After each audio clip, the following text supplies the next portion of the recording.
അല്ല, ഞാൻ പറഞ്ഞു ഇതൊരു സെറ്റ് പ്രൊസീജിയറാണ്. കാലങ്ങളായി കോൺഗ്രസ് പാർട്ടിയിൽ നടക്കുന്ന ഒരു ഇതാണ്. തെരഞ്ഞെടുപ്പ് ജയിച്ചു വന്നാൽ തെരഞ്ഞെടുക്കപ്പെട്ട എംഎൽഎമാരുടെ അഭിപ്രായം തേടുക എന്നുള്ളത് ഹൈക്കമാൻഡ് അയക്കുന്ന നിരീക്ഷകർ അവരുടെ അഭിപ്രായം തേടുക എന്നുള്ള നോർമൽ പ്രോസസ്സാണ്. അതിൻ്റെ അകത്ത് ഇത്ര വലിയ ആകാംക്ഷയുടെ കാര്യമാണെന്ന് എനിക്ക് തോന്നുന്നില്ല. ഇതൊരു ദേശീയ പാർട്ടി എന്ന നിലയിൽ എത്രയോ കാലമായി നമ്മൾ ഇത് ചെയ്യുന്ന ഒരു പ്രോസസ്സാണ്. അവരുടെ അഭിപ്രായം തേടും. ഞങ്ങളെല്ലാവരും പോകും, കാണും, ഒറ്റയ്ക്ക് കാണും. സാധാരണ ഇതിൽ അങ്ങനെ തന്നെയാണ്. ഒറ്റയ്ക്ക് കണ്ട അഭിപ്രായം ചോദിക്കും, പറയാനുള്ള കാര്യം അവിടെ പറയും, അവരെ നോട്ട് ചെയ്യും, അവർ ഹൈക്കമാൻഡിനെ അറിയിക്കും. ഹൈക്കമാൻഡ് നേതാക്കന്മാരുടെ അഭിപ്രായം മനസ്സിലാക്കും എന്നാണ് ഞാൻ അറിഞ്ഞിട്ടുള്ളത്. അപ്പൊ അത് വെച്ച് അവരൊരു തീരുമാനം എടുക്കും. അതാണ് പാർട്ടി തീരുമാനം. ഇത് അഭിപ്രായ ഭിന്നത എന്ന നിലയിൽ നിങ്ങളത് ഞാൻ എൻ്റെ ഒരു വിനീതമായ അഭ്യർത്ഥന, അത് ഞങ്ങളൊരു 10 വർഷങ്ങൾക്ക് ശേഷം ഈ ജയം എന്ന് പറയുന്നത് നിങ്ങളൊരു കാര്യം മനസ്സിലാക്കണം. UDFന്റെ ജയം, കോൺഗ്രസിന്റെ ജയം എന്ന് പറയുന്നത് ആയിരക്കണക്കിന് കോൺഗ്രസ് പ്രവർത്തകരുടെയും യൂത്ത് കോൺഗ്രസ് KSU പ്രവർത്തകരുടെയും ഒക്കെ കഠിനാധ്വാനത്തിന്റെയും സഹനത്തിന്റെയും ത്യാഗത്തിന്റെയും പോരാട്ടത്തിന്റെയും വിജയമാണ്. പാർട്ടി 10 വർഷങ്ങൾക്ക് ശേഷം, മുന്നണി 10 വർഷങ്ങൾക്ക് ശേഷം ജയിച്ചു വന്ന ഒരു തെരഞ്ഞെടുപ്പാണ്. എല്ലാവരും വലിയ അപ്പം ഞാൻ പറഞ്ഞ മാധ്യമങ്ങളാണെങ്കിലും ഇതിന്റെ അകത്ത് വലിയൊരു ആശയക്കുഴപ്പമുണ്ട്, വലിയൊരു ഭിന്നതയുണ്ട് എന്ന നിലയിൽ അങ്ങനെ നിങ്ങളൊരു അന്തരീക്ഷം സൃഷ്ടിക്കുന്നത് ശരിയല്ല. കാരണം സ്വാഭാവികമായിട്ടും അഭിപ്രായങ്ങൾ ഇപ്പം ഞാൻ പറഞ്ഞ MLA-മാരെല്ലാവരും 63 പേരും ഒരേ അഭിപ്രായം പറഞ്ഞോളുന്നില്ല. 63 പേർക്ക് ഒരേ അഭിപ്രായം ആയിക്കൊള്ളുന്നില്ല. ഒരു പാർട്ടിയാണ്, ഞങ്ങൾ ജനാധിപത്യ പാർട്ടിയാണ്. ഇപ്പൊ BJP നടക്കും പോലെ ഒരു കടലാസ് തുണ്ട് കുറിച്ചുകൊണ്ടെന്ന് ആരെങ്കിലും പറയുമ്പോൾ കേൾക്കുമല്ല. CPM പറയുന്ന പോലെ പിണറായി വിജയന് തിരുവായ്ക്ക് എതിർവായി ഇല്ല എന്ന് പറഞ്ഞ ഒരു അവസ്ഥയല്ല ഉള്ളത്. പക്ഷെ സ്വാഭാവികമായിട്ട് അഭിപ്രായങ്ങളുണ്ടാവും. അഭിപ്രായം പറയാനുള്ള അവസരം ഇപ്പം ഉണ്ടല്ലോ. അതായത് എല്ലാവർക്കും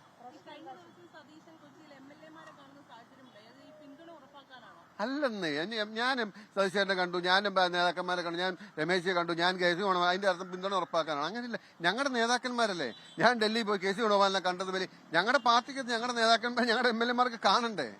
അത് കാണുന്നത് പോലും വലിയ തെറ്റായിട്ട് നിങ്ങൾ പറഞ്ഞതിന്.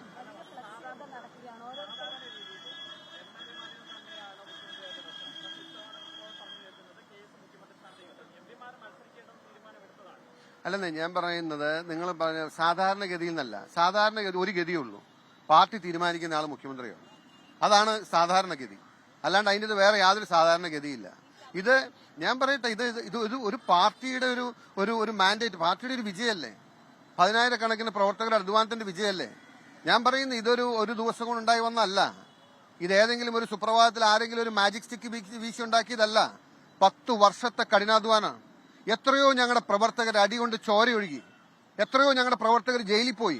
അവരുടെയൊക്കെ വേദനയും വിഷമവും സഹനവും ത്യാഗവും ചെറുതാണോ ഈ പാർട്ടിക്കകത്ത്?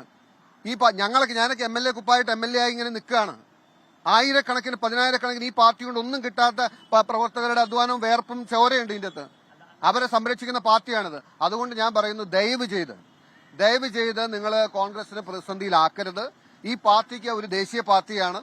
ഒരുപാട് മുഖ്യമന്ത്രിമാരെയും പ്രധാനമന്ത്രിമാരെയും തീരുമാനിച്ച പാർട്ടിയാണ്. ഈ പാർട്ടിക്കകത്ത് നീതിബോധത്തോടു കൂടിയുള്ള ഒരു തീരുമാനം ഉണ്ടാകത്തുള്ളൂ. അതിനുള്ള ശേഷി നിലവിലെ നേതൃത്വത്തിനുണ്ട്. നിങ്ങൾ ദയവ് ചെയ്ത് ആ പ്രക്രിയ അവർക്ക് വിടണം. ഞാൻ നിങ്ങളെ കുറ്റം പറയുന്നതല്ല.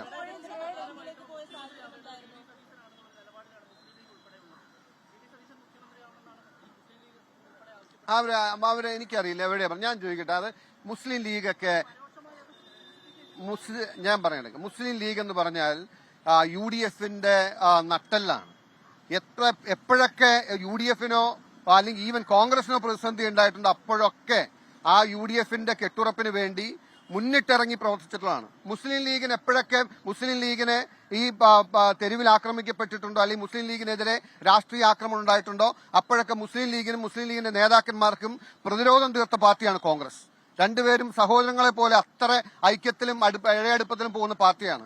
അവരെന്തെങ്കിലും ഞാൻ ചോദിക്കട്ടെ, മുസ്ലിം ലീഗിന്റെ നിയമസഭാ കക്ഷി നേതാവ് ഇന്നയാളാകണമെന്ന് കോൺഗ്രസ് പറയുമോ? കേരള കോൺഗ്രസിന്റെ നിയമസഭാ കക്ഷി നേതാവ് ഇന്നയാളാകണമെന്നാണ് ഞങ്ങളുടെ താല്പര്യം കോൺഗ്രസ് ആരോടും പറയൂ? അല്ലെങ്കിൽ RSPയുടെ നേതാവ് ഇന്നയാളാകണം, RSPയുടെ മന്ത്രി ഇന്നയാളാകണം, കേരള കോൺഗ്രസിന്റെ മന്ത്രി ഇന്നയാളാവുന്നതാണ് നല്ലത്, മുസ്ലിം ലീഗിന് അങ്ങനെ ആരും പറയോ? അങ്ങനെ പറഞ്ഞിട്ട് ഡോണ്ട് മേക്ക് കൺഫ്യൂഷൻസ്. അത് ഞാൻ പറയുന്ന ഞാൻ ആശയവിനിമയങ്ങൾ ഒരു UDF ഒരു മുന്നണി സംവിധാനത്തിൽ നടത്തുന്നതിന് നിങ്ങളതിനെ തെറ്റായി വ്യാഖ്യാനിക്കരുത്, തെറ്റായൊരു ചിത്രം കൊടുക്കരുത്. ഞാൻ പറഞ്ഞില്ലേ,